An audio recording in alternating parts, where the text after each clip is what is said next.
கிறிஸ்துவுக்குள் பிரியமான தேவனுடைய ஜனமே, இதோ இந்த வேளையிலே அவருடைய நாமத்தை தொழுது கொள்ள அவருடைய பாதப்படியிலே அமர்ந்து அவரை நோக்கி கூப்பிடும்படியான ஒரு பெரிய ஸ்லாக்கியத்தை கர்த்தர் நமக்கு கொடுத்த அவருடைய மட்டில்லா நன்மைகளுக்காக தேவனை நன்றியோடு கூட ஸ்தோத்திரிப்போம். கடந்த இருபரியந்தம் கர்த்தர் நம்மை கண்ணின் மணி போல பாதுகாத்து கொண்டார். இந்த நாளையும் கூட 5 நாட்களாய் கூட்டி கொடுத்து நம்மளை சுகத்தோடு பலத்தோடு காத்த தேவனை நன்றியோடு கூட அவருக்கு நன்றி செலுத்துவோம். எப்பொழுதும் நன்றி உள்ள இருதயமாய் நமக்குள்ளே பரிசுத்த ஆவியானவர் தந்தருளும்படியாக அவரை நாம் ஸ்தோத்திரிப்போம். பரிசுத்த ஆவியினாலே நிரப்பப்படுகிறவர்கள் எப்பொழுதும் தேவனை துதிக்கிறவர்களாக, தேவனுடைய நாமத்தை மகிமைப்படுத்துகிற மக்களாக காணப்படுவார்கள் என்று வேதம் நமக்கு வெளிப்படுத்தியிருக்கிறது. நான் கர்த்தரையே நம்பியிருக்கிறேன், அவரையே சார்ந்திருக்கிறேன். அவருடைய கிருபையின் கரம் என்னை தாங்கும், வழிநடத்தும், ரட்சிக்கும் என்ற விசுவாசத்தின் நம்பிக்கையினாலே வாழ்ந்து வருகிற ஒவ்வொரு ஆத்மாவையும் பார்த்து கர்த்தர் பேசுகிறதான வார்த்தை என்ன என்று பார்ப்போமா? சங்கீதம் 116 அதிகாரம் 12-13 வசனத்திலே சொல்லப்பட்டுள்ள வார்த்தை, கர்த்தர் எனக்கு செய்த எல்லா உபகாரங்களுக்காகவும் அவருக்கு எண்ணத்தை செலுத்துவேன். ரட்சிப்பின் பாத்திரத்தை எடுத்துக்கொண்டு கர்த்தருடைய நாமத்தை தொழுது கொள்வேன் என்று சொல்லப்பட்டுள்ளது. நம்முடைய வாழ்நாளிலே எத்தனையோ நன்மைகள், எத்தனையோ ஆசீர்வாதங்கள், எத்தனையோ விதமான அதிசயத்தை கர்த்தர் நம் வாழ்க்கையிலே செய்திருக்கிறார் என்று உங்களுக்கே தெரியும் அல்லவா? எதிர்பார்க்காத நாம் அனுபவிக்கக்கூடிய ஆசீர்வாதங்கள் அநேகமாக காணப்படும்.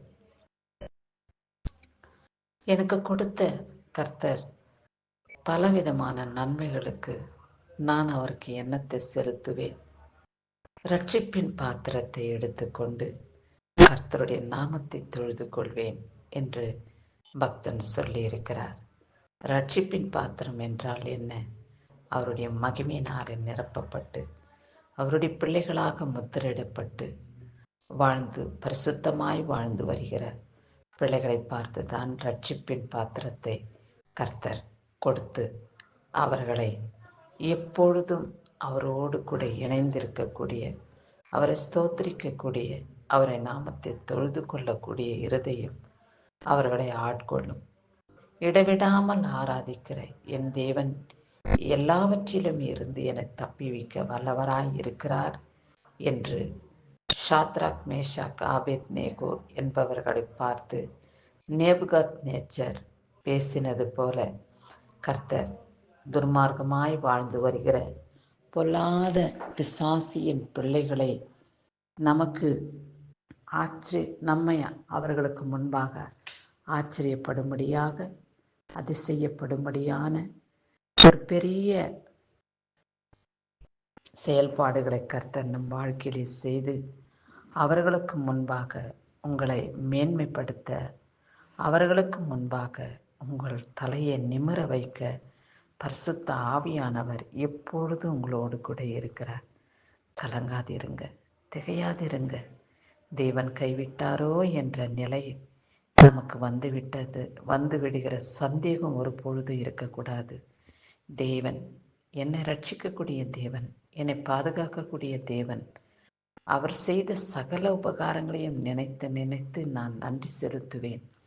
சாத்தானே, உன் தலையை நசுக்கி போட்ட கர்த்தராகிய இயேசு கிறிஸ்து பெரியவர் அல்லவா? அவர் பெரியவராய் என் பக்கத்திலே இருக்கும் பொழுது ஒரு தீங்கும் என்னை தொடாத அவர் காத்து கொள்வார். அவருடைய மகிமையினாலே என்னையும் என் குடும்பத்தையும் நிரப்பி வழிநடத்துவார் என்று சவால் விட்டு சாத்தானோடு நாம் பேச வேண்டும். அப்படி இருக்கும் பொழுது சாத்தானுடைய தலை குனியப்படுமே அல்லாமல், அவமானப்படுமே அல்லாமல், நிமரப்படுவது அரிதாக காணப்படும்.